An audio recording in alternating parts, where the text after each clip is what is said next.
Hello viewers. So మీరు B Tech, BA, electrical, civils, mechanicals చేసి ఖాళీగా ఉన్నారా? సో మంచి జాబ్ కోసం మీరు ఎవరైనా ట్రై చేయాలని అనుకుంటున్నారా? సో మంచి ఏపీ విద్యుత్ రిక్రూట్మెంట్ అన్నది మనకి నోటిఫికేషన్ అయితే ఇవాళ పడిందండి. సో దానికోసమే నేను ఇవాళ ఈ వీడియో చేస్తున్నాను అనమాట. సో చాలా మంచి ఆపర్చునిటీ గైస్. సో ఎవరు మిస్ చేసుకోవద్దు. మీలో బీఏ కానీ అండ్ అలాగే బీటెక్ వాళ్ళు, ఎలక్ట్రికల్ వాళ్ళు ఉంటారు కదా, మెకానికల్, ఎలక్ట్రానిక్స్ వాళ్ళు, ఎలక్ట్రికల్, సివిల్స్ వాళ్ళు పూర్తి చేసిన వాళ్ళందరూ కూడా ఈ జాబ్స్కి అప్లై చేయొచ్చండి. ఓకేనా? సో ఈ ప్రాసెస్ ఏంటి, అసలు ఏం జాబ్స్ ఉంటాయి ఏంటి అన్నది నేను క్లియర్గా మీకు చెప్పడానికే వచ్చాను. సో వీడియోని మాత్రం స్కిప్ చేయకుండా మీరు లాస్ట్ వరకు చూస్తేనే మీకు కంప్లీట్ డీటెయిల్స్ అన్నది మీకు తెలుస్తుందండి. చాలా యూజ్ఫుల్ ఇన్ఫర్మేషన్. సో స్కిప్ చేయకుండా చూడండి. అలాగే వీడియోకి లైక్ ఇస్తే మీలాంటి ఇంకొంతమంది పిల్లలకి ఇది షేర్ అవుతుంది. ఓకేనా? సో మర్చిపోకుండా వీడియోకి మాత్రం ఒక చిన్న లైక్ అయితే ఇచ్చేయండి. సో ఏంటో ఒకసారి చూసేద్దామండి. సో విద్యుత్ సంస్థల్లో ఏఈఈ ఉద్యోగాలండి, నెంబర్ 1 ఉద్యోగాలు అనమాట. సో ఇందులో వచ్చింది అంటే నిజంగా సూపర్ అంటే సూపర్ అనే చెప్పాలి. అంత మంచి జాబ్స్ అండి. ఓకేనా? సో అసలు ఏంటి సిలబస్ ఎలా ఉంటుంది ఏంటి అన్నది అయితే మీకు స్టెప్ బై స్టెప్ చెప్తాను. సో చూడండి. సో మ్యాక్సిమం సిలబస్ వచ్చి ఏముంటుంది అంటే మీ కోర్ సబ్జెక్ట్స్లో 70% వరకు కూడా మీకు మార్క్స్ వచ్చాయి అంటే కనుక మీకు కంపల్సరీ మీకు జాబ్ అంటే వచ్చేస్తుంది అనమాట. సో జస్ట్ 50 days మాత్రమే మనకి టైం అయితే ఉందండి. సో మినిమం 8 hours మీరు చదివేలాగా ప్రిపేర్ చేసుకుంటే కనుక చక్కగా సక్సెస్ వస్తుంది.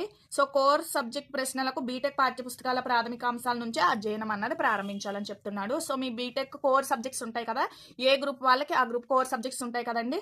సో దానికి సంబంధించే మీరు ప్రిపేర్ అవ్వాల్సి వస్తుంది అనమాట. ఓకేనా? సో నెక్స్ట్ వచ్చి ఏంటి అంటే ఆబ్జెక్టివ్ టైప్ మోడల్లోనే మనకి క్వశ్చన్ పేపర్ అన్నది ఉంటుందంటండి. ఓకేనా? సో మీకు gate exam papers, old papers ఏమన్నా ఉంటే కనుక అవి రిఫర్ చేస్తున్నారు ఇక్కడ మనకి. ఓకేనా? So gate exams old papers ఏమన్నా ఉంటే కనుక అవి మీరు ఎగ్జాంపుల్గా తీసుకుని వాటిని బాగా ప్రిపేర్ అవ్వడానికి ట్రై చేయండి. ఓకే? సో నెగిటివ్ మార్కింగ్ కూడా ఏమీ లేదండి. సో నెగిటివ్ మార్కింగ్ ఏమీ లేదు కాబట్టి ఆబ్జెక్టివ్ టైపే కాబట్టి so each and every question so negative marking ఉంటే ఆన్సర్ చేయడానికి మ్యాక్సిమం ఛాన్స్ అన్నది ఉంటుంది. సో నెగిటివ్ మార్కింగ్ ఉంటే కొంచెం మనం భయపడతాం కదా, మార్క్స్ పోతాయని. సో అలాంటి భయం అయితే ఈ ఎగ్జామ్కి ఏది లేదండి. సో ప్రతిదీ కూడా మీరు ఆన్సర్ చక్కగా చేయొచ్చు. So there is no negative marking. ఓకేనా?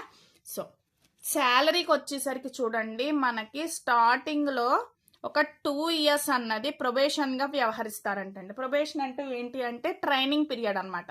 సో ఒక 2 years ట్రైనింగ్ అన్నది ఉంటుందండి. ఆ టైంలో మనకి స్టైఫండ్ లాగా 75,000 వరకు కూడా ఇస్తారంట. ఓకే? సో నెక్స్ట్ వచ్చేసి చూడండి 88,000 నుంచి మనకి 2 lakhs వరకు కూడా స్కేల్ అన్నది ఉంటుంది. అంటే మీకు ఉన్న కేటగిరీని బట్టి మీ శాలరీ స్కేల్ అన్నది డిపెండ్ అయి ఉంటుంది అనమాట. అండ్ దాంతోపాటు మనకి స్పెషల్ అలవెన్సెస్ కూడా 2 years కూడా మనకి స్పెషల్ అలవెన్సెస్ 1.5 lakh వరకు కూడా మనకి స్పెషల్ అలవెన్సెస్ కూడా వస్తాయి అంటండి. ఓకేనా? అది శాలరీకి సంబంధించిన డీటెయిల్స్. ఇంకా మీకు మెయిన్ ఇంపార్టెంట్ ఏంటంటే ఇది చాలా ఇంపార్టెంట్, జాగ్రత్తగా వినండి. సో సర్వీస్ అగ్రిమెంట్ అన్నది కంపల్సరీ ఉంటుందంటండి. మీరు ఇప్పుడు 2 years మనకి ఫస్ట్ ట్రైనింగ్ పీరియడ్ ఉంది అని చెప్పాను కదా. సో ఇన్ కేస్ ఒకవేళ మీరు ఆ 2 yearsలో మనకి శాలరీ అదే స్టైఫండ్ అన్నాను కదండి. సో స్టైఫండ్ కింద 75,000 ఇస్తాడని చెప్పాను కదా.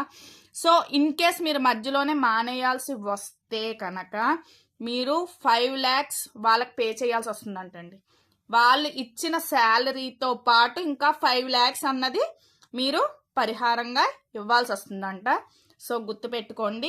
సో అది అయిపోయిన తర్వాత మనం 5 years అగ్రిమెంట్ అన్నది రాస్తాం. యాక్చువల్గా 2 years ట్రైనింగ్ అయిపోయిన తర్వాత 5 years అగ్రిమెంట్ వాళ్ళు రాసుకుంటారు.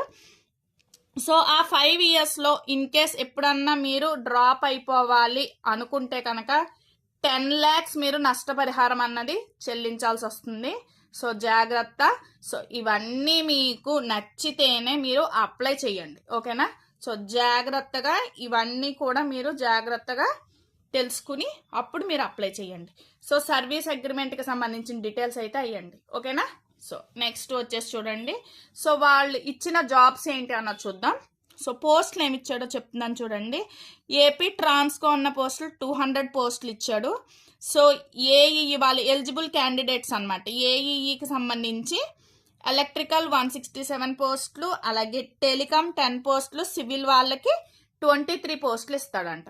అలాగే ఏపీ జెన్కో పోస్టులు వచ్చి 100 పోస్టులు, అండ్ వాటికి సంబంధించిన డీటెయిల్స్ అండి. ఇంట్లో ఏమున్నాయి, electrical, mechanical, electronics and civil క్యాండిడేట్స్కి ఇచ్చే పోస్టులు వివరాలండి ఇవి. ఓకేనా.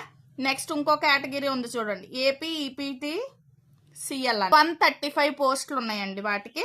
సో ఎలక్ట్రికల్, టెలికామ్, సివిల్ వాళ్ళకి ఇచ్చాడు. ఓకేనా. సో నెక్స్ట్ పోస్ట్ వచ్చి చూడండి, ఏపీఎస్ పీడీసీఎల్ అంట. అది వచ్చేసి మనకి ఎంత ఉందండి, 135 పోస్టులు అన్నది ఇచ్చేసాడు.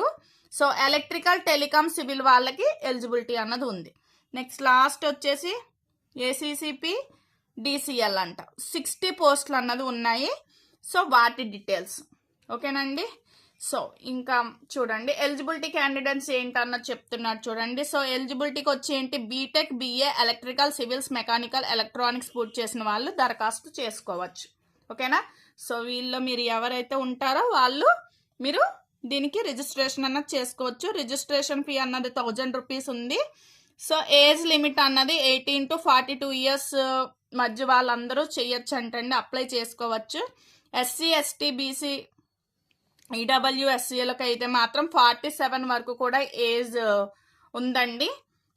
అండ్ ఎవరైనా హ్యాండిక్యాప్డ్ వాళ్ళు ఉంటే కనుక వాళ్ళకి 52 ఇయర్స్ వరకు కూడా ఛాన్సెస్ అన్నది ఉంది. ఓకేనా. సో లాస్ట్ రిజిస్ట్రేషన్ డేట్ వచ్చేసి జూలై 20 అండి. సో ఈ లోపు మీరు రిజిస్టర్ చేసుకోవాలి అనుకుంటే కనుక రిజిస్టర్ చేసుకోండి. ఓకే. సో ఎగ్జాములు వచ్చి మనకి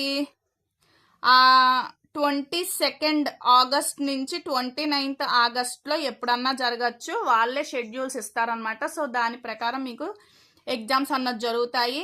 అండ్ ఎగ్జామ్ సెంటర్స్ వచ్చేసి మన ఏపీలో 47 ప్లేసెస్లో ఎక్కడో చోట ఇస్తాడండి.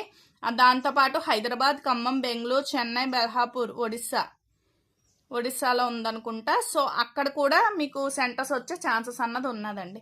మీకు ఇంకా ఫర్దర్గా ఇంకా డీటెయిల్స్ కావాలి అనుకుంటే కనుక ఒక్కసారి apvidutrecruitment.apcfss.in వెబ్సైట్లోకి వెళ్ళి క్లియర్గా మీరు అన్నీ కూడా చెక్అవుట్ చేసుకోండి. ఓకేనా. సో చాలా మంచి రిక్రూట్మెంట్ అండి. సో మిస్ చేసుకోకండి. డిగ్రీ ఎలక్ట్రానికల్ వాళ్ళందరూ కూడా చాలా మంచి రిక్రూట్మెంట్ అనమాట. ఓకేనా. సో వీడియో నచ్చితే లైక్ చేసేసి ఇలాంటి మంచి మంచి అప్డేట్స్ కోసం మన ఛానల్ని సబ్స్క్రైబ్ చేసుకోవడం మాత్రం అస్సలు మర్చిపోకండి. ఓకే. Thanks for watching.